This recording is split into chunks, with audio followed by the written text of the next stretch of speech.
नमस्कार, आप देख रहे हैं दूरदर्शन समाचार। आपके साथ मैं हूं पराक्रम सिंह शेखावत। बताएंगे आपको आज दिन भर से जुड़ी बड़ी और महत्वपूर्ण खबरें। समाचार की शुरुआत करेंगे सुर्खियों के साथ। स्वतंत्रता दिवस की पूर्व संध्या पर राष्ट्रपति द्रौपदी मुर्मू का राष्ट्र के नाम संबोधन। 2047 तक विकसित भारत बनाने के सरकार के संकल्प पर दिया जोर।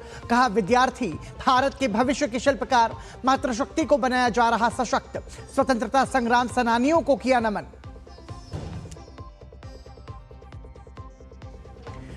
कल 80 साल की आजादी का जश्न मनाएगा हिंदुस्तान। लाल किले के प्राचीर से प्रधानमंत्री मोदी का होगा संबोधन। राजधानी दिल्ली समेत देश में सुरक्षा के व्यापक प्रबंध। बॉर्डर पर पहरा सख्त।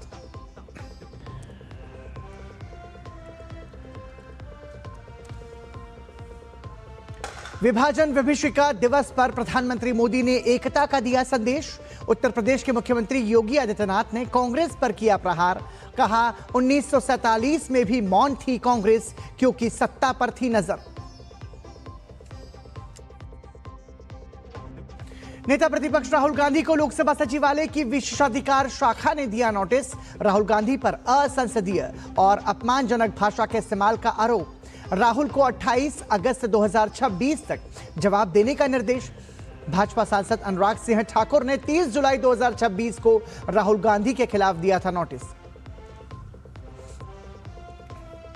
केंद्र सरकार ने टेलीविजन चैनल्स के लिए विज्ञापन की 12 मिनट की सीमा हटाने का फैसला लिया। निष्पक्ष प्रतिस्पर्धा को बढ़ावा देने और व्यापार में सुगमता सुनिश्चित करने के लिए विज्ञापन की अवधि पर लगी सीमा हटाने का फैसला। आजादी के बाद पहली बार जनगणना में पूछी जाएगी आपकी जाति। कोविड वैक्सीन लगवाने के सवाल का भी देना होगा जवाब। केंद्र सरकार ने 40 सवालों की तैयार की सूची। 1 सितंबर से शुरू हो रहा है जनगणना का काम। और सुर्खियों के बाद अब खबरों पर नजर विस्तार से। स्वतंत्रता दिवस की पूर्व संध्या पर राष्ट्रपति द्रौपदी मुर्मू ने राष्ट्र के नाम अपने संदेश में देशवासियों को 80वें स्वतंत्रता दिवस की बधाई दी। राष्ट्रपति ने अपने संदेश में विकसित भारत के संकल्प, सामाजिक न्याय, महिला सशक्तिकरण, युवा शक्ति, डिजिटल विकास और राष्ट्रीय सुरक्षा समेत कई महत्वपूर्ण मुद्दों पर बात की। उन्होंने कहा कि 2047 तक विकसित भारत का निर्माण सभी की भागीदारी से ही संभव है। राष्ट्रपति ने आतंकवाद के खिलाफ भारत की दृढ़ नीति और ऑपरेशन सिंदूर में भारतीय सेनाओं के पराक्रम को भी रेखांकित किया। स्वतंत्रता दिवस की पूर्व संध्या पर राष्ट्रपति द्रौपदी मुर्मू ने राष्ट्र के नाम संदेश में देशवासियों को शुभकामनाएं दी। राष्ट्रपति ने स्वतंत्रता संग्राम के सेनानियों को नमन करते हुए कहा कि स्वतंत्रता की सार्थकता तभी है जब देशवासी अपने सपनों को साकार करने और भारत को सर्वश्रेष्ठ राष्ट्र बनाने के लिए मिलकर काम करें।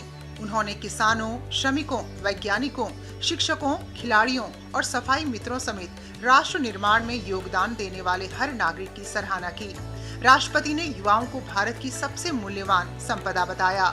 उन्होंने कहा कि देश के युवाओं ने दुनिया में अपनी प्रतिभा और नेतृत्व क्षमता से पहचान बनाई है। हमारे देश के युवा टैलेंटेड है, कमिटेड है और स्किल्ड है। जमीनी स्तर पर युवाओं द्वारा किए गए विभिन्न समस्याओं के इनोवेटिव और प्रैक्टिकल सॉल्यूशंस को देखकर मुझे समाज और देश के लिए उनकी प्रतिबद्धता का परिचय मिलता है। केवल 28 वर्ष की औसत आयु वाली युवा टीम द्वारा हाल ही में रॉकेट का सफल प्रक्षेपण करके अंतरिक्ष अन्वेषण के एक नए चरण का शुभारंभ किया गया है। विश्व के बड़े बड़े उद्यम भारत के युवाओं की प्रतिभा और लगन से प्रभावित रहते हैं। युवाओं ने विश्व समुदाय में भारत की युवा शक्ति की साख बढ़ाए। राष्ट्रपति ने विद्यार्थियों को भारत का भविष्य निर्माता बताते हुए सार्वजनिक परीक्षाओं को अधिक पारदर्शी और भरोसेमंद बनाने पर जोर दिया। सार्वजनिक परीक्षाएं विद्यार्थियों के लिए अवसर के द्वार खोलती है, इसीलिए सरकार इन परीक्षाओं में सुधार के लिए व्यापक कदम उठा रही है। इन सुधारों का उद्देश्य है कि सार्वजनिक परीक्षाओं में अनुचित साधनों पर पूरी तरह से अंकुश लगे, परीक्षा प्रणाली और अधिक पारदर्शी तथा युवाओं के लिए सुरक्षित एवं भरोसेमंद हो। राष्ट्रपति द्रौपदी मुर्मू ने शिक्षा, कृषि, उद्यमिता और रक्षा क्षेत्र में महिलाओं की बढ़ती भागीदारी की सराहना की। शिक्षा के क्षेत्र में हमारे बेटियां प्रभावशाली प्रदर्शन कर रहे हैं। साथ ही कृषि उत्पादकता बढ़ाने में योगदान देने वाले ड्रोन दीदी से लेकर वायुसेना में फाइटर कॉम्बैट लीडर बनने तक विभिन्न क्षेत्रों में महिलाओं की भागीदारी बढ़ रही है। हाल ही में ग्लासगो में संपन्न हुए कॉमनवेल्थ गेम्स में भारत के कुल 13 स्वर्ण पदकों में 8 स्वर्ण पदक बेटियों ने जीते हैं। महिलाओं की आर्थिक आत्मनिर्भरता बढ़ रही है। हमारे देश 3 करोड़ महिलाओं को नई लखपति दीदी बनाने के लक्ष्य की ओर अग्रसर है। राष्ट्रपति ने सामाजिक न्याय और वंचित वर्गों के सशक्तिकरण को राष्ट्रीय प्राथमिकता बताया। विगत कुछ वर्षों के दौरान वंचित वर्गों को आगे बढ़ाने के लक्ष्य को राष्ट्रीय प्राथमिकता दी गई है। महिलाओं की शिक्षा के क्षेत्र में सफलता के नई प्रतिमान स्थापित हुई है। 25 करोड़ से अधिक लोगों को गरीबी से मुक्ति दिलाने में सफलता मिली है। 80 करोड़ लोगों के लिए निःशुल्क राशन की व्यवस्था द्वारा उनकी खाद्य सुरक्षा सुनिश्चित की गई है। किसान सम्मान निधि तथा किसान क्रेडिट कार्ड्स से खेती, डेयरी, मुर्गी पालन, मत्स्य पालन और मधुमक्खी पालन जैसे गतिविधियों से जुड़े किसान भाई बहनों को संबल मिला है। राष्ट्रीय सुरक्षा पर राष्ट्रपति ने ऑपरेशन सिंदूर को भारतीय सेनाओं के पराक्रम का प्रमाण बताया। 26 जुलाई को हमने कारगिल विजय दिवस मनाया। उसके पहले 7 मई को ऑपरेशन सिंदूर के आरंभ का 1 वर्ष पूरा होने पर हमने अपनी सेनाओं के अतुल्य पराक्रम का स्मरण किया। आतंकवाद के विरुद्ध ऐतिहासिक ऑपरेशन भारतीय सेनाओं की अचूक क्षमता का प्रमाण है। आतंकियों और उनके समर्थकों को एक कठोर संदेश दिया गया कि वे चाहे कहीं भी जाकर छिप जाएं, लेकिन उन्हें आपने किए की सजा जरूर मिलेगी। राष्ट्रपति ने नक्सलवाद के खिलाफ सफलता को बड़ी उपलब्धि बताते हुए कहा कि नक्सल प्रभावित क्षेत्रों में अब विकास और उत्साह का वातावरण है। भारत को नक्सल मुक्त बनाना एक बड़ी उपलब्धि है। अब नक्सल प्रभावित क्षेत्र में उत्साह का वातावरण है तथा विकास की सर्वस्पर्शी धारा प्रवाहित हो रही है।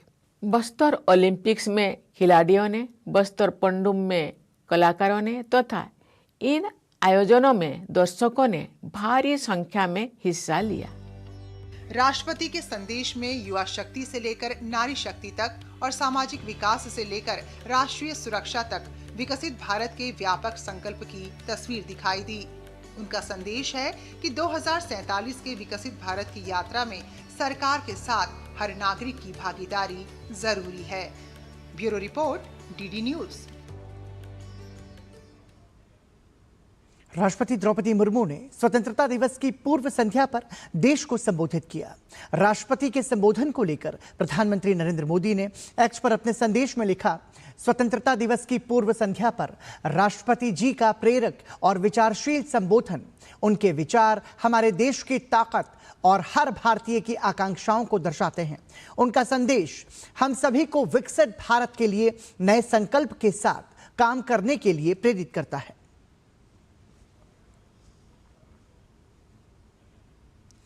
14 अगस्त भारत के इतिहास में आजादी से ठीक एक दिन पहले की तारीख है, लेकिन यह दिन 1947 के विभाजन की उस भयावह त्रासदी की याद भी दिलाता है जिसने लाखों लोगों की जिंदगी बदल दी। भारत के विभाजन के दौरान बड़े पैमाने पर विस्थापन, सांप्रदायिक हिंसा, परिवारों के बिछड़ने और संपत्ति के नुकसान की घटनाएं हुई। इस मानवीय पीड़ा और विभाजन के पीड़ितों की स्मृतियों को सम्मान देने के लिए केंद्र की नरेंद्र मोदी सरकार ने 2021 में 14 अगस्त को विभाजन विभीषिका स्मृति दिवस के रूप में मनाने का फैसला किया। प्रधानमंत्री नरेंद्र मोदी ने 14 अगस्त 2021 को विभाजन विभीषिका स्मृति दिवस के रूप में मनाने की घोषणा की थी। प्रधानमंत्री ने उस समय कहा था कि देश आजादी का उत्सव मनाते हुए विभाजन के दर्द को नहीं भूल सकता। सरकार की इस पहल के बाद 14 अगस्त को विभाजन की त्रासदी को याद करने के लिए एक अलग राष्ट्रीय स्मृति दिवस के तौर पर पहचान मिली। और मोदी सरकार की इस पहल को आजादी के अमृत महोत्सव के व्यापक संदर्भ से भी जोड़कर देखा गया। सरकार ने स्वतंत्रता आंदोलन के साथ उन घटनाओं और लोगों की स्मृतियों को भी सामने लाने पर जोर दिया जिन्हें उसके अनुसार इतिहास के मुख्य विमर्श में अपेक्षित जगह नहीं मिली। इसी क्रम में विभाजन की मानवीय त्रासदी और उससे प्रभावित परिवारों की कहानियों को सार्वजनिक स्मृति का हिस्सा बनाने का प्रयास किया गया। केंद्र सरकार की पहल के पीछे मूल विचार यह है कि विभाजन की त्रासदी को केवल इतिहास की किताबों तक ही सीमित न रखा जाए। प्रधानमंत्री नरेंद्र मोदी ने विभाजन विभीषिका स्मृति दिवस पर सभी जान गंवाने वालों को याद किया। एक्स पर अपने संदेश में प्रधानमंत्री ने लिखा कि आज हम विभाजन विभीषिका स्मृति दिवस मना रहे हैं। इस अवसर पर हम उन सभी लोगों के साहस को याद करते हैं जो विभाजन से प्रभावित हुए थे। यह इतिहास का वो दौर था जिसने कई जिंदगियों को झकझोर दिया। परिवार उजड़ गए, अपनों को खोना पड़ा और लोगों ने अपार पीड़ा सही। इसके बावजूद लोगों ने हिम्मत नहीं हारी। उन्होंने शून्य से अपने जीवन का पुनर्निर्माण किया, कठिन परिस्थितियों को उपलब्धियों में बदला और राष्ट्र की प्रगति में महत्वपूर्ण योगदान दिए। उनका जीवन, संघर्ष और उपलब्धियां मानव आत्मा की शक्ति और दृढ़ संकल्प की प्रेरणा देती हैं। आइए इस दिन हम अपने देश में सद्भाव, भाईचारे और एकता को बनाए रखने के संकल्प को और मजबूत करें तथा मिलकर विकसित भारत के निर्माण की दिशा में आगे बढ़ें। गृह मंत्री अमित शाह ने भी विभाजन विभीषिका स्मृति दिवस पर सभी जान गंवाने वालों को नमन किया। विभाजन विभीषिका स्मृति दिवस के मौके पर इसी कड़ी में आपको बता दें कि गुरुग्राम में आयोजित कार्यक्रम में भाजपा के राष्ट्रीय अध्यक्ष नितिन नवीन ने हिस्सा लिया। कार्यक्रम को संबोधित करते हुए उन्होंने विभाजन के दौरान जान गंवाने वाले और विस्थापन का दर्द झेलने वाले लोगों को श्रद्धांजलि दी। नितिन नवीन ने कहा कि आज का दिन उन सभी लोगों की स्मृतियों को याद करने का दिन है जिन्होंने विभाजन की विभीषिका में अपनी जान गंवाई और अपना घर बार छोड़कर पलायन करने को मजबूर हुए। उन्होंने कहा कि विभाजन की त्रासदी झेलने वाले परिवारों की पीड़ा और संघर्ष को याद रखना जरूरी है ताकि आने वाली पीढ़ियां उस दौर के दर्द और इतिहास को समझ सके।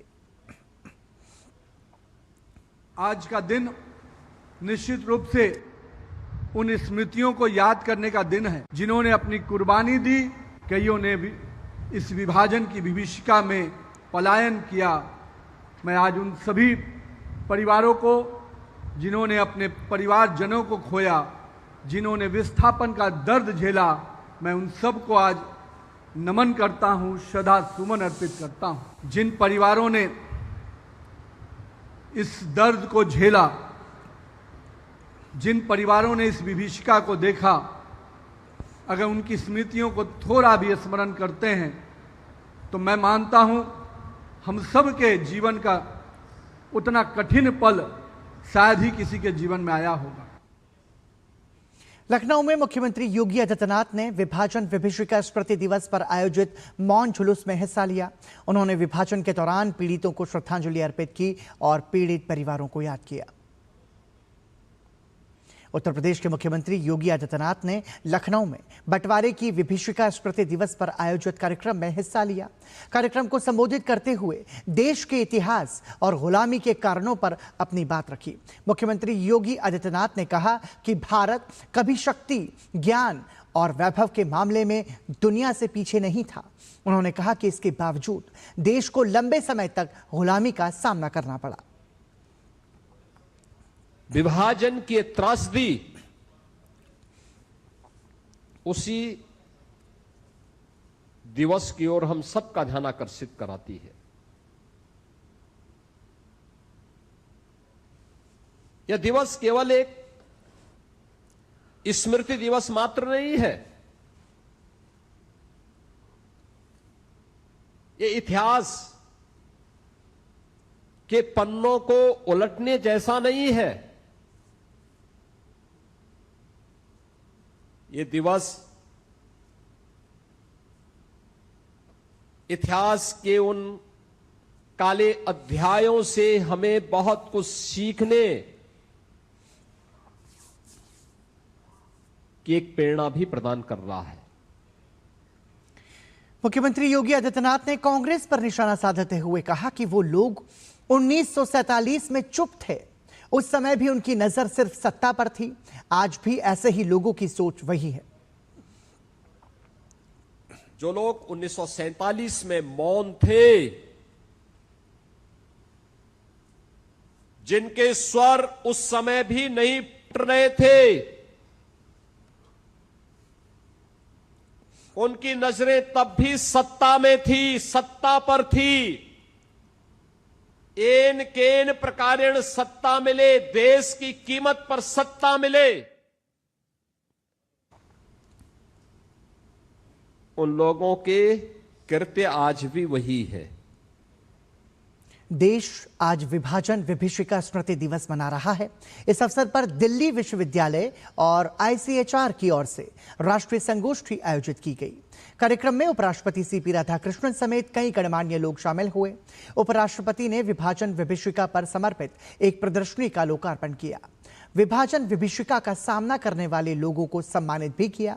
नशा मुक्ति अभियान के तहत शपथ दिलाई और विभिन्न प्रतियोगिताओं के विजेताओं को सम्मानित किया गया। उपराष्ट्रपति ने कहा कि 1947 का विभाजन भारत के इतिहास का एक ऐसा अध्याय है जिसने करोड़ों लोगों को गहरा दर्द दिया। उन्होंने कहा कि आजादी हमारे पूर्वजों के त्याग, तपस्या और बलिदान का परिणाम है। ऐसे में जब देश स्वतंत्रता दिवस मनाने जा रहा है, तब हमें उन शहीदों और विभाजन की पीड़ा झेलने वाले लोगों को भी श्रद्धापूर्वक याद करना चाहिए। Let this day remind us the freedom is precious, unity is essential, and the peace can never be taken for granted. Let us remember those who live, whose lives were lost during the partition. Let us honor those who survived. And we are fortunate enough to take the blessings of those 15 people gathered here. That is a great day, and it is a great opportunity for every one of us. उपराष्ट्रपति ने युवाओं से भारतीय सभ्यता और संस्कृति पर गर्व करने और राष्ट्र प्रथम की भावना के साथ वर्ष 2047 तक विकसित भारत के लक्ष्य को साकार करने का संकल्प लेने का आह्वान किया। It is now the duty of the youth of this nation to lead the Mother Bharat towards the vision of Viksit Bharat by 2047. The rousing call given by our Honorable Prime Minister Narendra Modi ji. I urge all our young generation to always take pride in our culture and civilization. Let your personal identity be always enriched by the spirit of Rashtra Pratham, the nation first. Delhi में ऐतिहासिक Dara Shikoh library में दूसरा partition museum स्थित है। अमृतसर की तरह ही ये स्थान भी उन लाखों लोगों को श्रद्धांजलि देता है जो विभाजन के दौरान रातों रात उजड़ गए थे। उनकी दुख दर्द की कहानी, उनकी मुश्किलें, जीवन जीने की जद्दोजहद में सब कुछ बिखर जाने और उस दौर की पीड़ाओं को यहाँ स्थान मिला है। ये संग्रहालय जीवंत स्मारक के रूप में कार्य कर रहा है ताकि विभाजन से बचे लोगों की कहानियां, उनकी त्रासदी को कभी न भुलाया जा सके। 14 अगस्त 2026 यानी विभाजन विभीषिका स्मृति दिवस के खास मौके पर पार्टीशन म्यूजियम में 1947 की त्रासदी स्मृति में कार्यक्रम का आयोजन किया गया। कार्यक्रम में पार्टीशन म्यूजियम की संस्थापक किश्वर देसाई के साथ इंदिरा गांधी राष्ट्रीय कला केंद्र के सदस्य सचिव सच्चिदानंद जोशी, प्रसिद्ध लेखक लक्ष्मी पुरी और दिल्ली सरकार के कला संस्कृति और भाषा विभाग के सचिव के महेश मौजूद रहे। मौके पर किश्वर देसाई ने म्यूजियम के महत्व को भी समझाया। बहुत सारी इंस्पिरेशनल स्टोरीज भी हैं म्यूज़ियम में, दुख भरी दास्तान भी है, और ये एक हिस्टोरिकल इवेंट था जिसे हमें दोबारा कभी नहीं दोहराना है। ये सबसे बड़ी सीख इस म्यूज़ियम की है। We must live all of us in harmony and peace. हमारी उम्मीद यही है कि आज के लोग स्पेशली जेन जी, जेन अल्फ़ा इधर आते हैं, स्कूलों से आते हैं, वो यही सीख लेके जाएं कि हम सबको अप्रिशिएट करना है हमारे जो एंसेस्टर्स पूर्वजों ने क्या देखा, और साथ साथ ये भी उनको याद रखना है कि this kind of history should not be repeated again.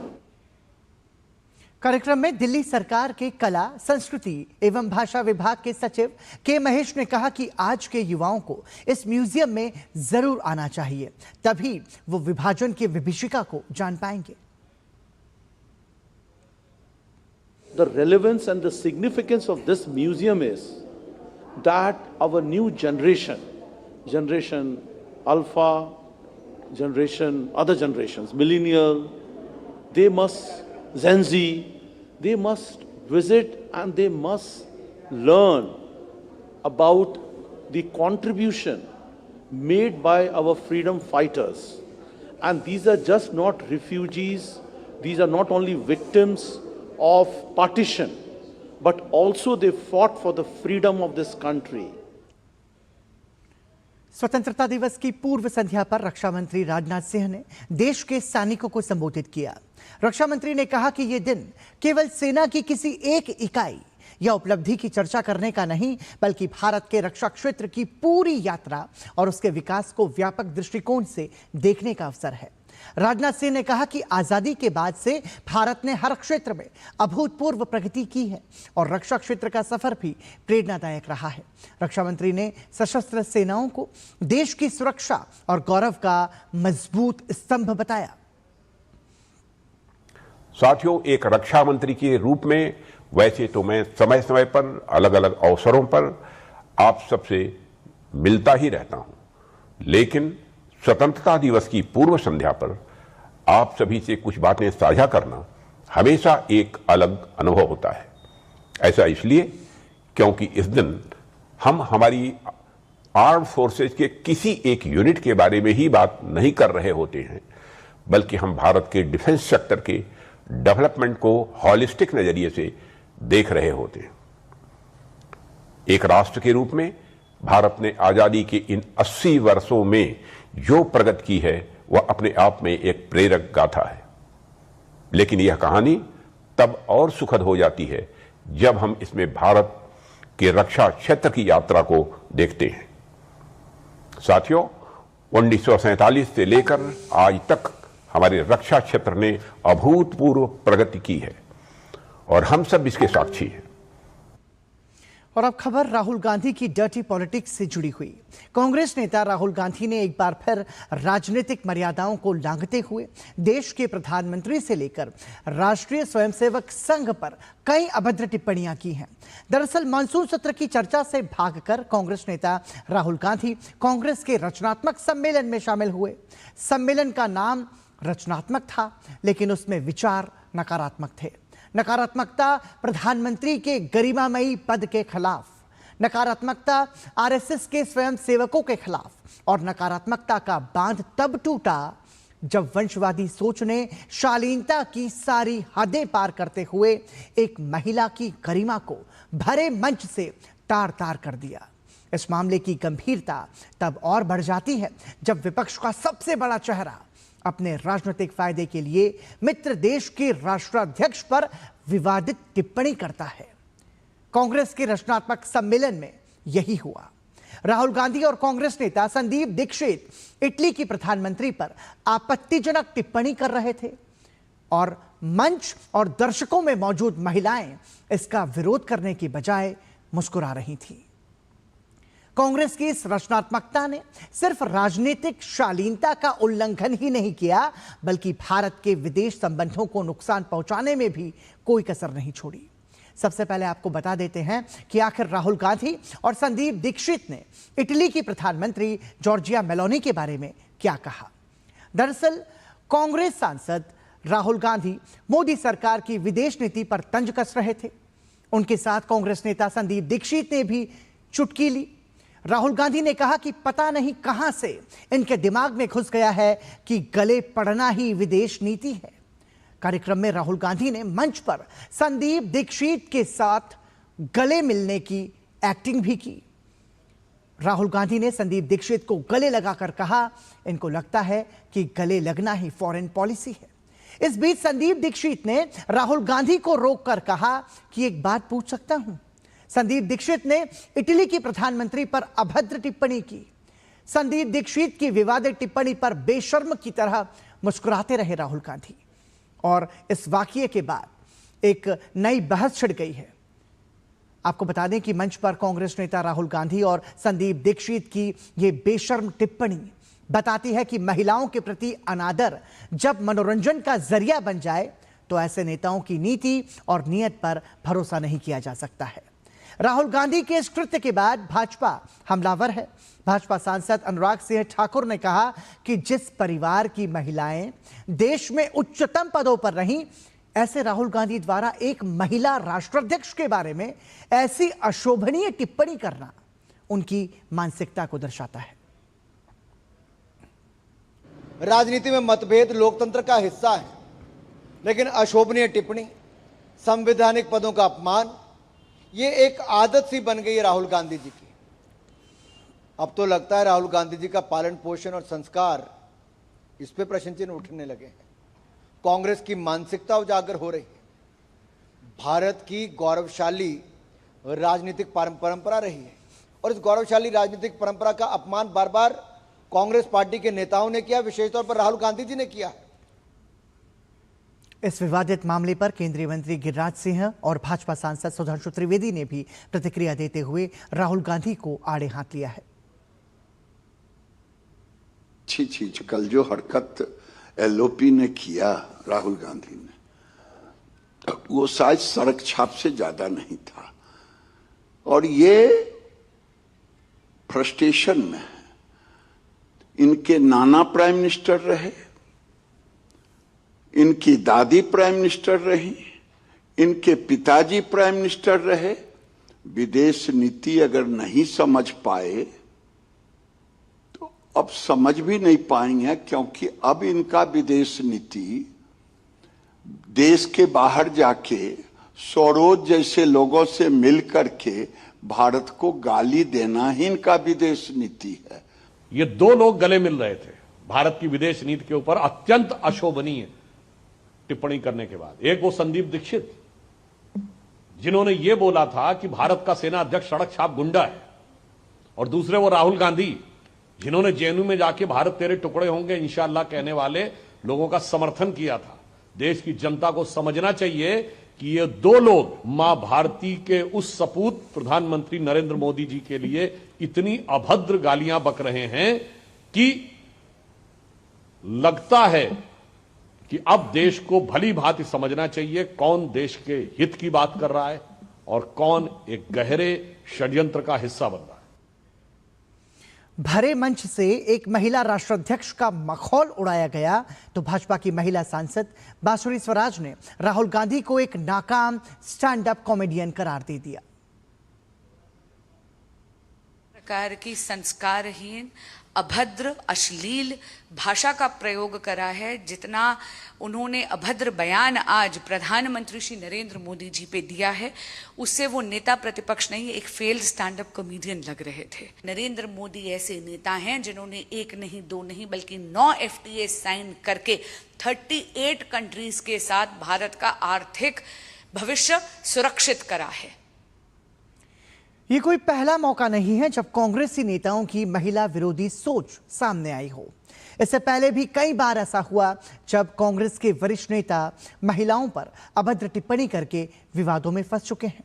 आपको बताते हैं कि साल 2024 में कांग्रेस नेता रणदीप सुरजेवाला ने भाजपा सांसद और अभिनेत्री हेमा मालिनी के खिलाफ एक सार्वजनिक सभा में विवादित टिप्पणी की थी। साल 2022 में कांग्रेस नेता अजय राय ने केंद्रीय मंत्री स्मृति ईरानी के खिलाफ एक विवादित टिप्पणी की थी। सितंबर 2025 में कर्नाटक के वरिष्ठ कांग्रेस नेता आरवी देशपांडे ने महिला पत्रकार के सवाल पर असंवेदनशील और आपत्तिजनक टिप्पणी की थी। ये तमाम सारी घटनाएं बताती हैं कि कांग्रेस नेताओं का चाल, चरित्र और चेहरा कैसा है।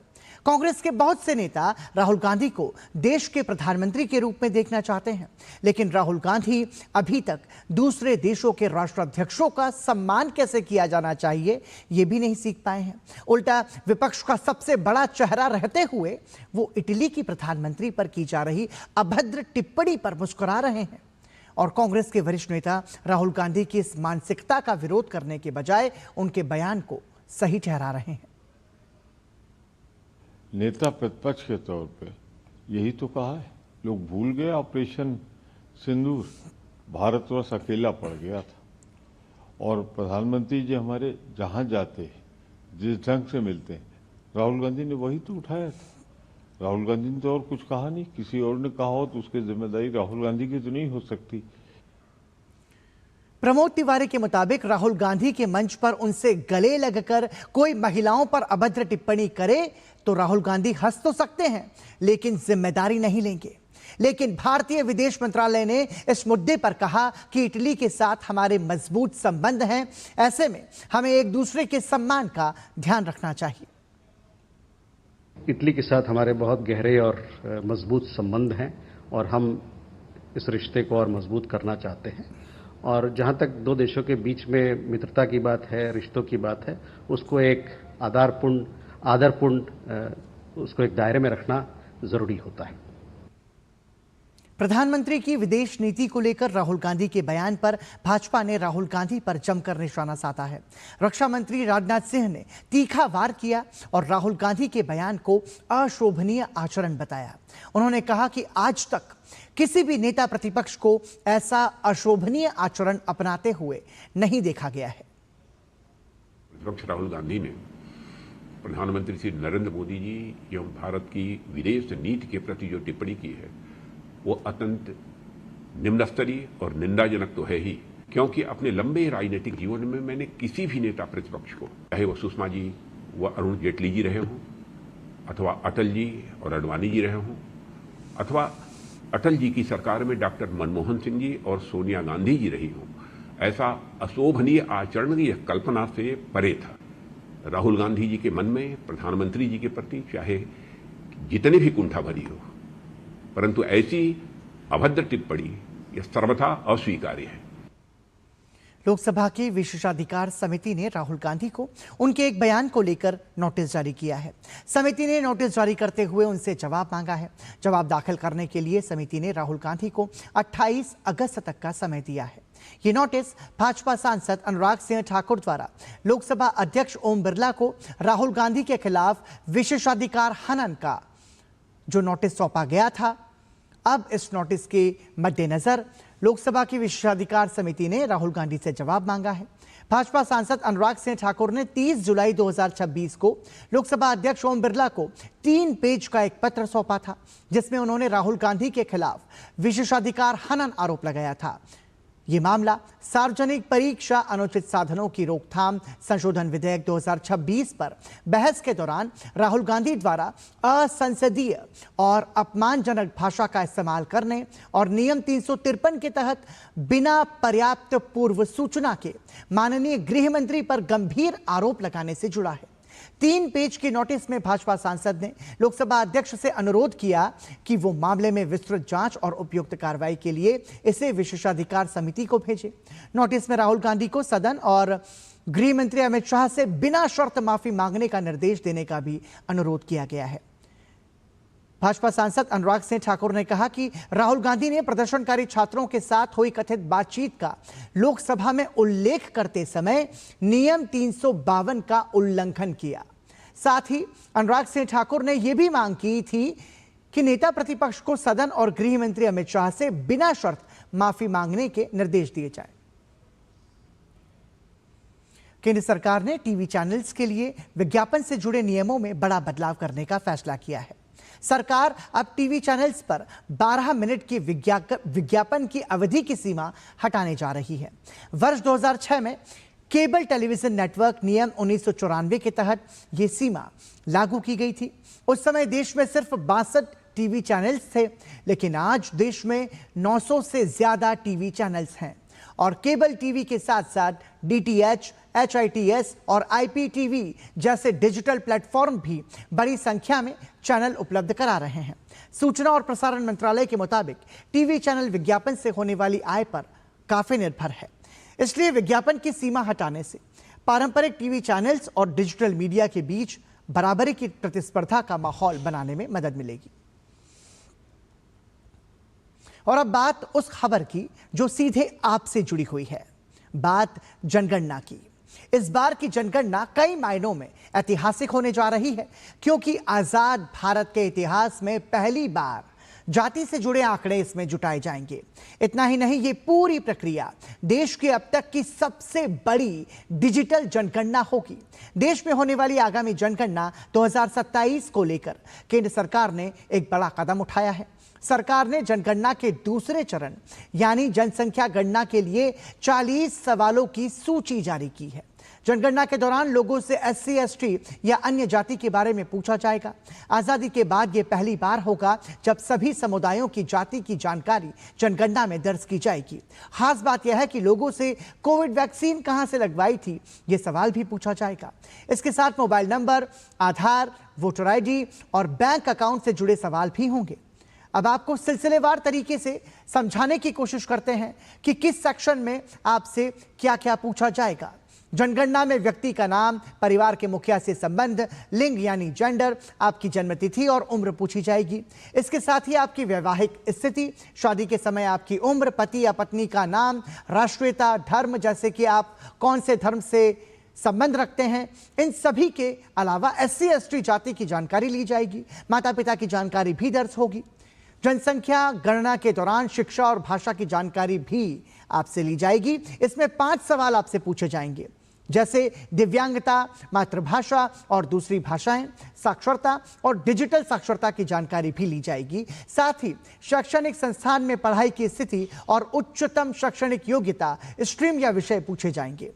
अब की बार जनगणना के दौरान आपके रोजगार की भी जानकारी जुटाई जाएगी और इस सेक्शन में आपसे जो सवाल पूछे जाएंगे वो आपको सिलसिलेवार तरीके से बताते हैं। यहां पर यह पूछा जाएगा कि व्यक्ति ने पिछले 1 साल में काम किया है या नहीं, उसकी आर्थिक गतिविधि, व्यवसाय और काम का क्षेत्र पूछा जाएगा और इसके अलावा कामगार की श्रेणी, गैर आर्थिक गतिविधि, काम की तलाश या उपलब्धता और काम की जगह तक आने जाने की जानकारी भी ली जाएगी। अब बात जन्म और माइग्रेशन से संबंधित सवाल भी आपसे किए जाएंगे। आपको हर सवाल को ध्यान से सुनना है और उसका जवाब देना है। इस सेक्शन में जन्म स्थान, पिछला निवास स्थान, माइग्रेशन का कारण और वहां रहने की अवधि पूछी जाएगी। स्थायी निवास का पता भी दर्ज होगा। महिलाओं से जीवित बच्चों, अब तक जन्मे बच्चों और पिछले 1 साल में जन्मे बच्चों की संख्या भी पूछी जाएगी। अब की बार जनगणना के दौरान एक ऐसा सवाल भी पूछा जाएगा जिसके बारे में आपने बिल्कुल भी नहीं सोचा होगा। यह सवाल जुड़ा हुआ है कोविड के बारे में। जी हां, आपने सही सुना।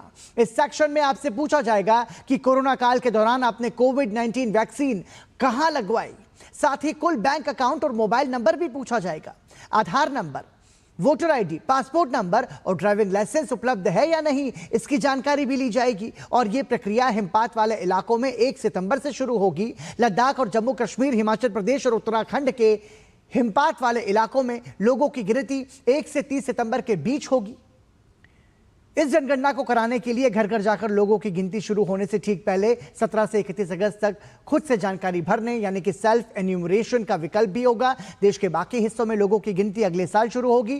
पहली बार ऐसा होगा कि जनगणना में जाति का ब्यौरा भी लिया जाएगा।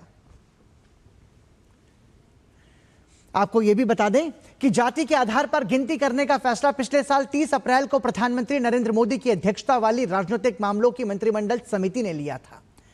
जनगणना 2027 देश की पहली डिजिटल जनगणना होगी। डेटा डिजिटल माध्यम से दर्ज किया जाएगा और लोगों को खुद अपनी जानकारी देनी होगी, यानी सेल्फ एन्यूमरेशन का विकल्प भी मिलेगा। जनगणना की कानूनी प्रक्रिया सेंसस एक्ट 1948 और सेंसस रूल्स 1990 के तहत होगी। केंद्र के मुताबिक लोगों द्वारा दी गई व्यक्तिगत जानकारी पूरी तरह से गोपनीय रखी जाएगी। और अब आपको जनगणना 2011 बनाम 2027 यानी फॉर्म में क्या क्या बदला है ये आपको बताते हैं। मतलब 2011 में और 2027 में क्या कुछ बदला है ये बताते हैं। सरकार की ओर से अब की बार 40 सवाल तैयार किए गए हैं, मगर 2011 में 29 सवाल थे। उस वक्त SC/ST की जानकारी ली गई थी, नाम, उम्र, लिंग, वैवाहिक स्थिति पूछी गई थी। धर्म के अलावा शिक्षा और साक्षरता की जानकारी मांगी गई थी। रोजगार, काम की श्रेणी और काम की जगह भी पूछी गई थी। जन्म स्थान और माइग्रेशन की जानकारी भी ली गई थी। इसके अलावा बच्चों से जुड़े सवाल थे, आधार, वोटर ID, बैंक अकाउंट जैसे सवाल भी पूछे गए थे और साथ ही फॉर्म पेपर आधारित था। जनगणना का पहला चरण 30 सितंबर तक चलेगा, जिसमें घरों की सूची बनाई जाएगी और गिनती की जाएगी।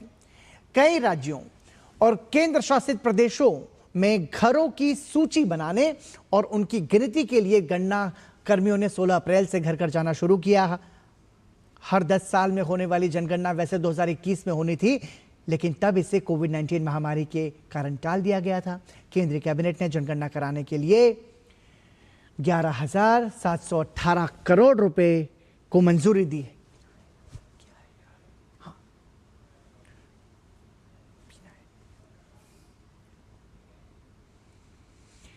विदेश मंत्रालय के प्रवक्ता रणधीर जायसवाल ने कहा कि इटली के साथ भारत के मजबूत रिश्ते हैं और भारत इन रिश्तों को और मजबूत बनाना चाहता है।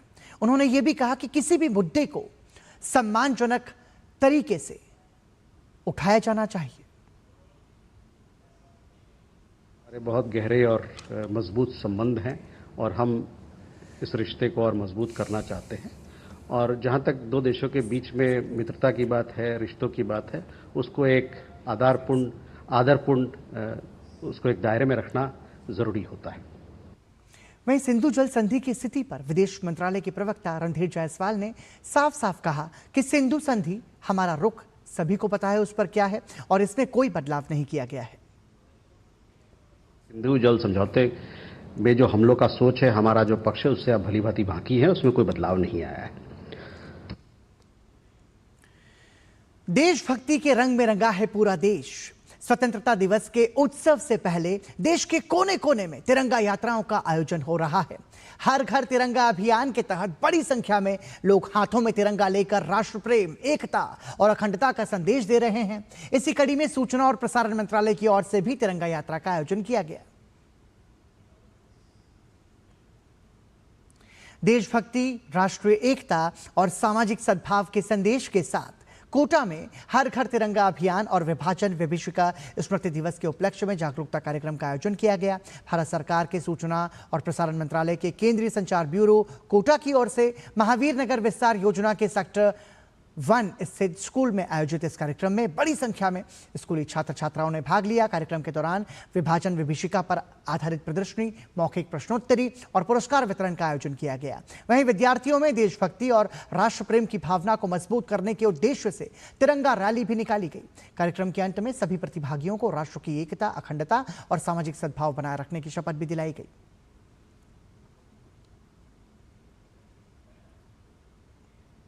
स्वतंत्रता दिवस की पूर्व संध्या पर उत्तर प्रदेश की राजधानी लखनऊ को बहुत ही सुंदर तरीके से सजाया गया। विधानसभा से लेकर सचिवालय और हजरतगंज से लेकर सभी सरकारी प्रतिष्ठान तिरंगे की रोशनी से नहाए हुए नजर आए।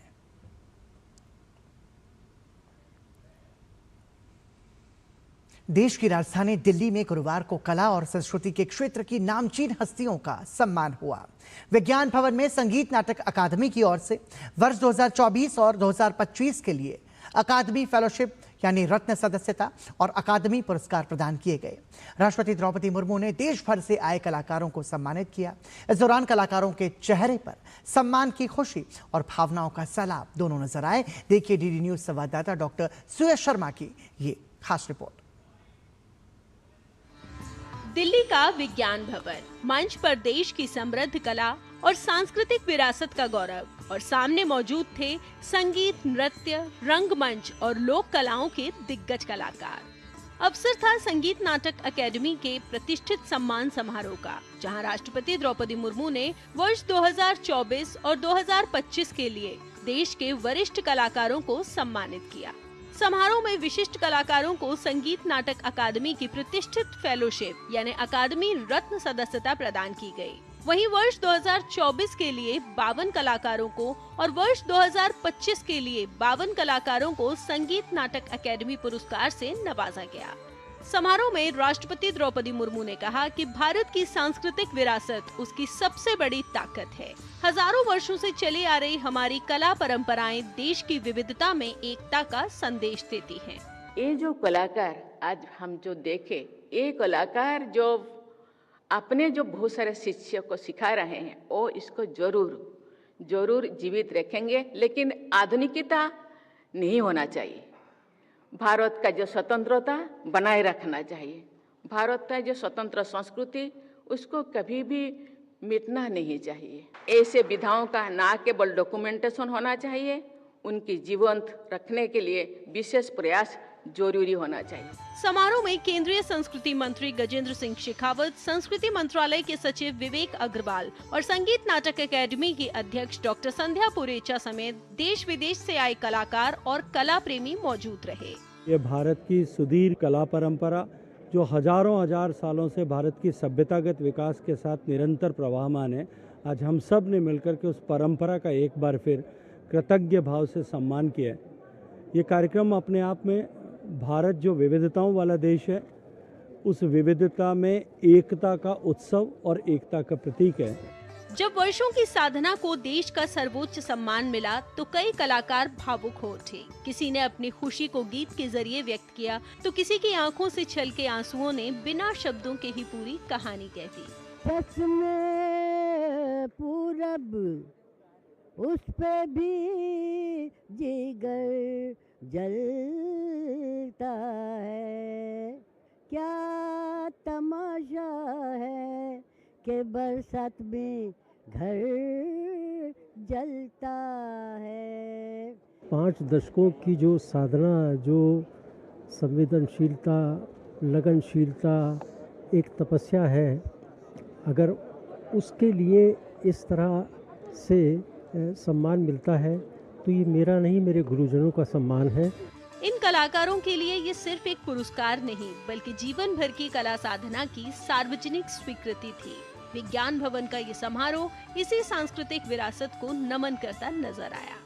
यकीनन आज यहाँ जिन कलाकारों को यहाँ ये सम्मान मिला है, संगीत नाटक अकादमी अवार्ड, वो न सिर्फ अभी के लिए बल्कि आने वाली पीढ़ियों के लिए भी अपनी संस्कृति, अपनी गान, अपनी विद्या को आगे तक ले जाने का एक सबसे बड़ा जरिया बनेंगे। और जो भारत की संस्कृति है, भारत का संगीत है, भारत की विद्या है, उसको न सिर्फ भारत में बल्कि पूरे विश्व में आगे बढ़ाएंगे।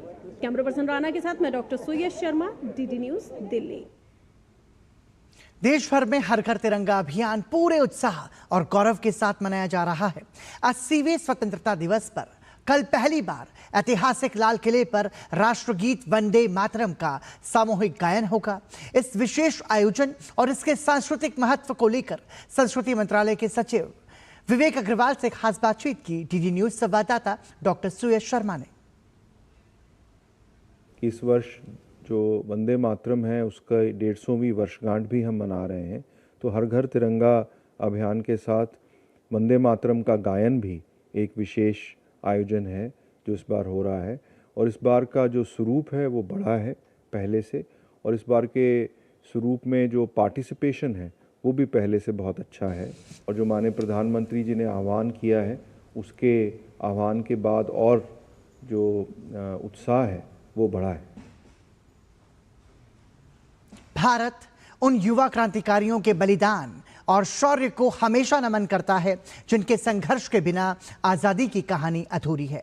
आज भारत की युवा शक्ति विकसित भारत के संकल्प को साकार करने में जुटी है। नई पीढ़ी अधिकारों के साथ अपने कर्तव्यों को भी समझ रही है और तिरंगे का गौरव बढ़ाने में अपना योगदान दे रही है। देखिए हमारी ये खास रिपोर्ट।